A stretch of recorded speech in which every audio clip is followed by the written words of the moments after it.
When everyone else is sprinting toward the rice aisle, I am standing in a completely different section of the store, and what I am filling my cart with will outlast almost everything they grabbed. Most people think they know how to prepare. They picture full shelves, stacked cans, and a sense of control. But here is what nobody talks about until it's too late. Having food and being able to sustain yourself on that food are two entirely separate problems. One is visible, the other is silent, and the silent one is the one that breaks people. What I have quietly built over time is not a collection of the obvious staples. It is a set of 12 specific items that most people walk right past every single time they shop. Some have no calories, some are measured in grams. A few cost less than a cup of coffee, but each one addresses a collapse point that the popular survival lists completely ignore. And the last item on this list, when you finally understand why it matters, will probably already be gone from your nearest store. Let us start at number 12, tahini, ground sesame paste, an energy source that almost nobody thinks about. Have you ever eaten a full meal and still felt completely drained an hour later? Not hunger, not illness, just a flat, heavy kind of exhaustion that makes everything harder. I've been in that exact state, and it took me longer than I want to admit to identify what was actually missing. It was not more food, it was not more protein, it was fat. Dense, slow-burning, metabolically essential fat. After several days of eating simple, stripped-down meals, plain grains, minimal protein, nothing rich, my body started sending signals I did not recognize at first. Energy dropped faster than expected. Focus became difficult to hold. The sensation of fullness dissolved within an hour of eating. That's not a calorie problem. That's a body running without the right fuel type. Tahini is exactly that fuel. It is nothing more than crushed sesame seeds, but what those seeds contain is remarkably dense. Healthy fats that the body can convert into sustained energy, calcium and magnesium that support nerve function and muscular stability. Just 1 tablespoon added to a basic meal can extend how long that meal actually holds you, not because of quantity, but because of composition. Here's something worth understanding about how supply systems actually work. Tahini moves slowly off shelves. It is not a weekly purchase for most households. Low turnover, thin margins, and growing logistics costs make it one of the first products retailers quietly stop restocking. No announcement, no sign on the shelf. 1 week it is there, a few weeks later the space is filled with something else. I witnessed this dynamic clearly on an extended trip with a group of people. By the 3rd day, energy had dropped noticeably across the board. Nobody was underfed, but everyone was running low. One person in the group had brought a small jar of tahini, a single spoonful added to each meal. Within a few hours, the difference was measurable. Not dramatic, not miraculous, but enough. Enough to keep going. Do you think you would recognize that kind of deficiency before it started affecting your decisions? Storage is where most people make a costly mistake with tahini. It is actually a very stable product, but only when handled correctly. Leaving the lid loose, storing it near heat, or exposing it to direct light will cause the oils inside to oxidize. The smell shifts. The taste turns bitter. You assume it went bad on its own, but in most cases, improper handling accelerated the spoilage. Stored sealed in a cool, dry location, an unopened jar holds well for 6 months to a year. After opening, keep it sealed tightly and it remains usable for several more months. Refrigeration extends that further. The conditions are not complicated, but one consistent mistake shortens its lifespan dramatically. A jar of tahini priced between $5 and $8 can serve as an energy source across multiple days. A packaged energy bar at $3 to $5 lasts 1 sitting. One is invisible in most kitchens. The other is branded, marketed, and placed at eye level. But under real scarcity, the unassuming one lasts longer. When fat sources like tahini disappear from supply chains, the impact is not just losing one ingredient. You begin eating more food to chase the same energy level and still coming up short. That gap compounds quickly. Tahini is not a backup food to me. It is evidence that supply systems quietly deprioritize anything that does not generate fast, reliable profit. And if something that foundational can vanish without a headline, what else are you assuming will always be there? Number 11. Canned sardines. The food that asks nothing from you in return. Someone I know spent 5 days without electricity after a severe storm. On the 4th day, he said something I have thought about many times since. He said, "I have food in my kitchen, but I have lost the ability to use it." That sentence sounds almost absurd until you think through what it actually means. The first day after power went out, he cooked normally. The second day, he began rationing fuel. By the third, lighting the stove had become a genuine decision requiring calculation. By the fourth, cooking felt like a burden, not an impossibility, a burden. And when something basic becomes burdensome, people start skipping it. This is the collapse nobody prepares for. Not the absence of food, but the absence of the conditions required to make that food usable. Most kitchens are built on a dependency chain you probably never notice because it never breaks.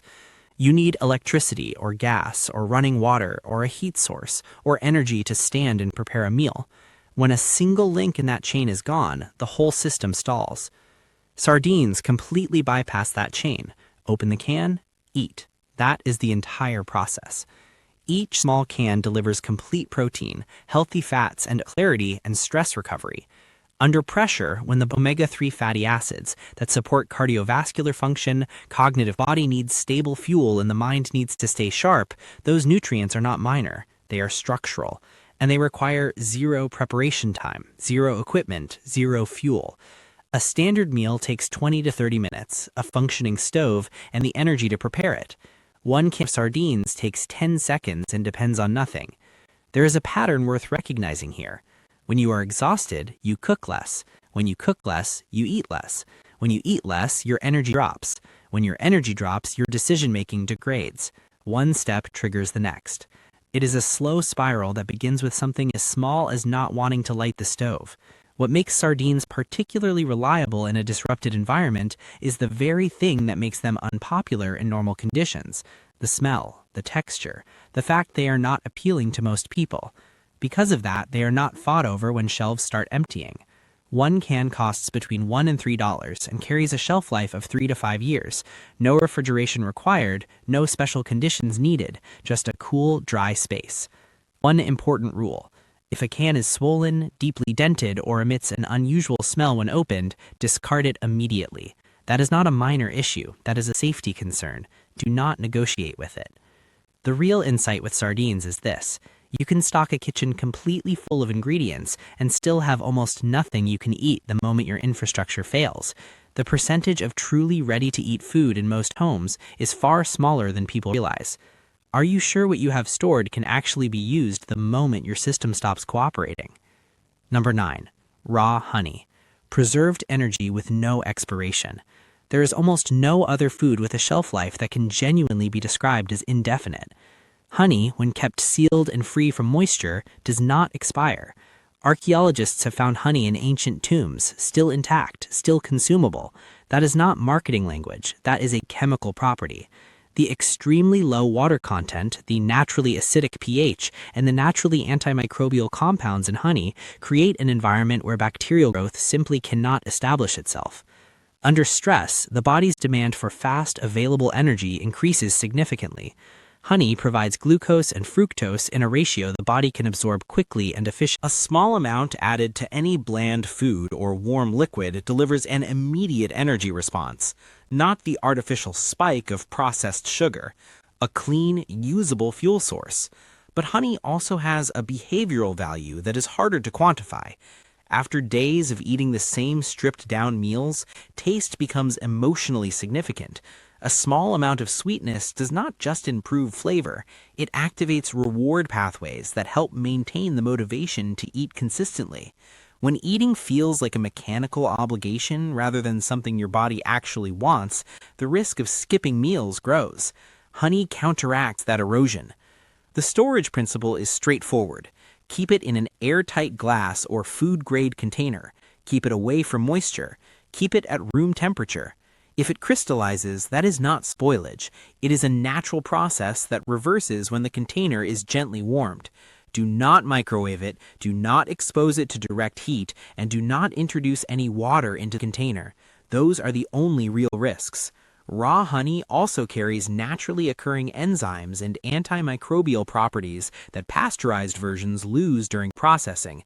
In a situation where medical resources are limited, those properties have additional value beyond nutrition.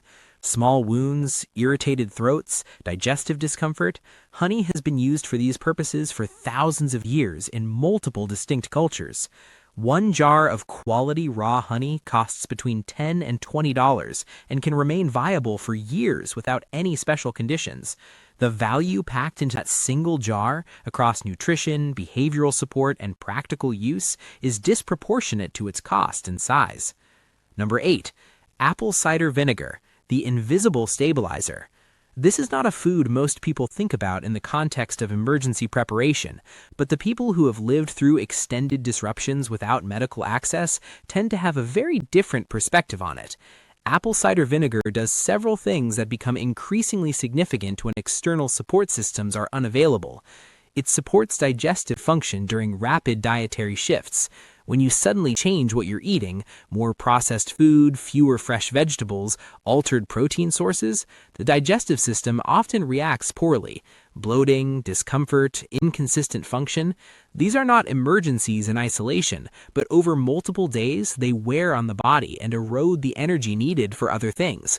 A small diluted amount of apple cider vinegar taken daily helps stabilize digestive chemistry and reduce those reactions. It also has antimicrobial properties that have practical applications in food safety and surface sanitation when conventional cleaning options are limited. The acidic environment it creates is hostile to many common bacteria. From a storage perspective, it is nearly ideal. High acidity means a long natural shelf life, no refrigeration required. A standard bottle costs $2 to $4 and lasts well beyond a year under normal storage conditions. It takes up minimal space and weighs almost nothing relative to its range of uses. Most of its value is invisible until you need it.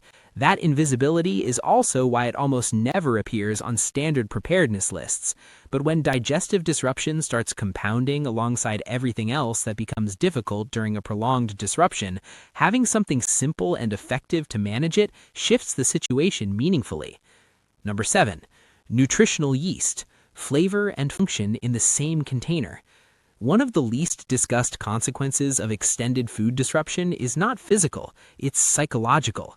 Specifically, the slow erosion of desire to eat when meals become repetitive and flavorless. You are not hungry, but you are not motivated either. And when motivation to eat drops, intake drops. When intake drops, energy drops. When energy drops, everything else follows. Nutritional yeast interrupts that cycle. It adds a savory, cheese-like depth to almost any bland base. Grains, legumes, plain vegetables, soups. A small amount transforms a meal that you would otherwise eat reluctantly into something you actually want to finish. That behavioral shift is not trivial. It determines whether you are maintaining caloric intake or slowly falling below it. Beyond the flavor contribution, nutritional yeast is a complete protein source and is exceptionally rich in B vitamins. B12 in particular plays a critical role in nerve function and sustainable baseline energy. In a diet stripped of variety and animal products, B12 deficiency can develop faster than most people expect, with symptoms that mimic general fatigue, making them easy to overlook until they become significant. Storage is simple. An airtight container kept away from light and heat holds nutritional yeast stable for 1 to 2 years. It is lightweight, inexpensive per serving, and provides both practical nutrition and the behavioral anchor of something that actually tastes good. Ask yourself this: if you ate the same 3 foods every day for 2 weeks, would your motivation to keep eating stay consistent, or would something in you start to quietly resist? Number 6. Dried mushrooms. Dense nutrients in almost no space. Fresh food is one of the first categories to disappear in a disrupted supply environment. And fresh food is also one of the first categories people crave when they have been eating from a shelf for an extended period. Dried mushrooms do not replace fresh produce, but they address a specific gap that matters more than most people expect. Mushrooms contain a distinct nutritional profile compared to most shelf-stable foods. B vitamins, potassium, selenium, and in certain varieties, compounds that support immune regulation. When diet narrows significantly and becomes dominated by calorie-dense but nutrient-sparse options, those micronutrients become harder to maintain. Dried mushrooms supply them in a form that requires no refrigeration and almost no space. A small handful rehydrates into a meaningful quantity. The rehydration liquid carries flavor and trace nutrients and can be used as a broth base. One small sealed bag of dried mushrooms takes up almost no room in a storage setup and can remain stable for 1 to 2 years when kept dry and sealed. If moisture enters the packaging, the risk of mold increases quickly. Keep it sealed and keep it dry. The texture and umami depth that mushrooms add to cooked dishes also serve the same behavioral function that nutritional yeast does. Variety in flavor signals variety in experience. That signal alone can sustain the motivation to eat across days when everything else is monotonous. Number 5. Collagen powder or bone broth powder. Joint and gut support under physical stress. In most disruption scenarios, physical activity increases significantly. You may be moving more, lifting more, sleeping less, and operating under sustained stress. The cumulative effect on connective tissue, joints, and the gut lining is not something most preparedness lists address. Collagen is the structural protein that supports those systems. Under normal conditions, dietary collagen comes largely from slow-cooked bones and connective tissue, foods that require significant preparation time and resources. In powdered form, it requires nothing. Add it to any warm liquid or food.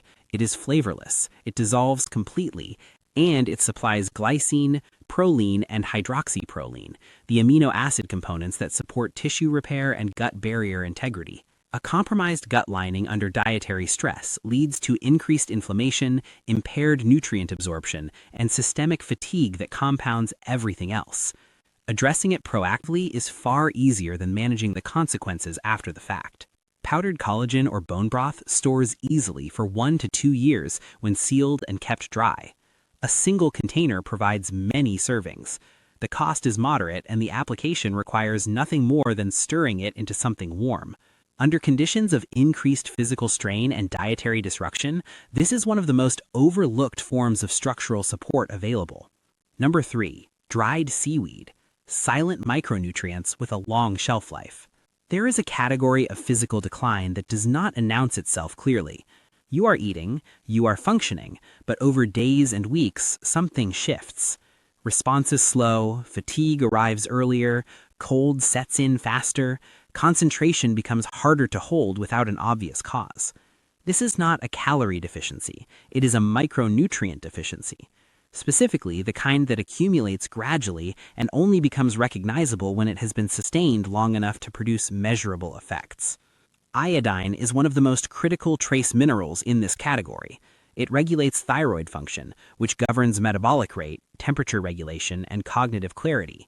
Iodine deficiency does not cause immediate symptoms. It produces a slow dimming over time that most people interpret as general fatigue rather than a specific, addressable cause. Dried seaweed is one of the most concentrated natural sources of iodine available in a shelf-stable form. A small amount consumed regularly meets daily iodine requirements. It is lightweight, compact, and requires no preparation. It does not need refrigeration, and unlike many nutrient-dense foods, it tends to remain on shelves well after other categories have been depleted, simply because demand for it in crisis conditions is low. That invisibility is an advantage. The one critical storage requirement is moisture control. Exposed to humid air, dried seaweed quickly softens, loses its texture, and degrades in quality. Keep it fully sealed. Add a desiccant packet if you are storing in a humid climate. When properly stored, it remains stable for an extended period without quality loss. The comparison is straightforward. You can meet your caloric needs entirely and still experience a measurable decline in function over weeks if iodine and other trace minerals are consistently absent. That decline happens gradually enough that you may not recognize it as a nutritional problem until it has already affected your capacity to operate effectively. Number 2. Bouillon cubes. The point where people stop declining. The collapse most people fear is sudden and obvious. What actually happens is quiet and progressive. The first day, you eat normally. By the third day, you eat a little slower. By the seventh day, you leave part of the meal. Not because you were full, not because you were sick, because something in you no longer wants to continue. This is not weakness, it is a neurological response to repetition without reward. The brain reduces the motivational signal for eating when meals produce the same sensory experience repeatedly with no variation. You still have food, your body still needs it, but the behavioral drive to actually consume it fades. And when it fades, intake drops. When intake drops, electrolytes drift. When electrolytes drift, the body starts signaling distress in ways that are difficult to name. Bouillon cubes interrupt that at the point of failure. One cube dissolved in hot water produces a clear, salty, savory broth that delivers immediate sensory contrast to whatever else you have been eating. The brain receives a signal it recognizes as distinct. Appetite responds. You eat. It sounds minor. It is not minor. The difference between eating consistently and slowly abandoning meals over the course of 2 weeks is the difference between maintaining function and entering a spiral that becomes progressively harder to reverse. Bouillon cubes are also a direct electrolyte source. The sodium content helps stabilize the electrochemical balance that begins drifting during dietary disruption. When that balance is maintained, the body does not enter the low-level alarm state that manifests as cold hands, general weakness, and a vague but persistent sense that something is wrong. Storage requirements are almost non-existent, dry, sealed, away from moisture. They last for years, they cost almost nothing, they are consistently left behind when shelves empty because they are not dramatic enough to be considered important. That is precisely what makes them available when everything else is gone. What makes you keep eating is not always more food. Sometimes it is a single point of contrast at the right moment. Number 1. Canned pumpkin, the item on the shelf that nobody touches until it is gone. I walked into a store during a period of visible disruption. Rice was almost completely cleared out. Half the canned goods section had visible gaps. But right next to the empty shelves, canned pumpkin sat completely untouched, every can in its place. And standing there, I understood something clearly. What stays on the shelf in that moment is not useless. It is something the system has not yet decided to remove, and something buyers have not yet understood to value. The items that disappear first are always the items the retail system is designed to move fastest. High turnover, recognizable, emotionally familiar. When demand surges, those chains break first because they are built for volume, not resilience. They cannot absorb a sudden spike. They collapse under it. Pumpkin sits in a different category. Slow-moving, low margin, not a product that generates the kind of profit per shelf foot that justifies priority restocking.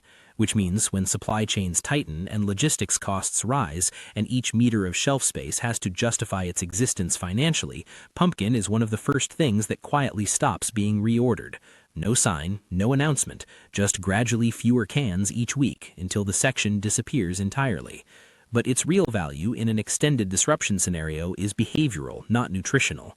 After a week or more of eating from a limited and repetitive shelf, you are not starving, you are bored. You are tired of the same texture, the same color, the same experience at every meal. That monotony creates a resistance to eating that builds silently until you are consistently leaving food behind.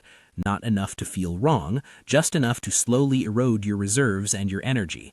Canned pumpkin added in small amounts to any base, grains, soups, simple stews, changes the texture and the color of the meal. It introduces a mild sweetness and a soft richness that signals difference to the brain. That signal alone reactivates the motivation to eat. One can costs between $1 and $2.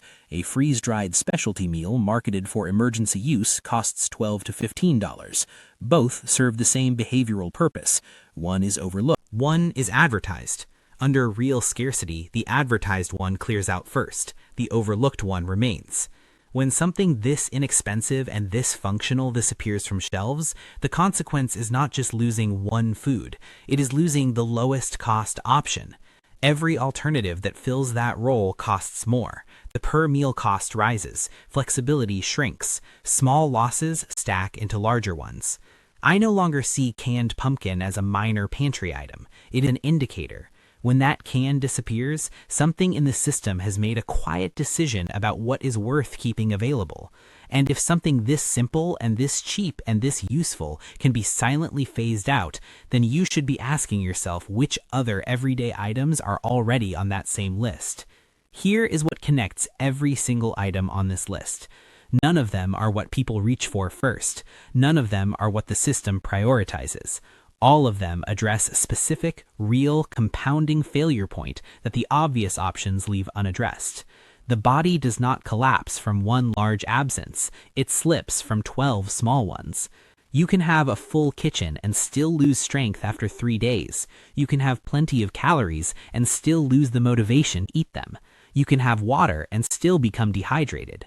You can have all the right ingredients and no way to prepare any of them.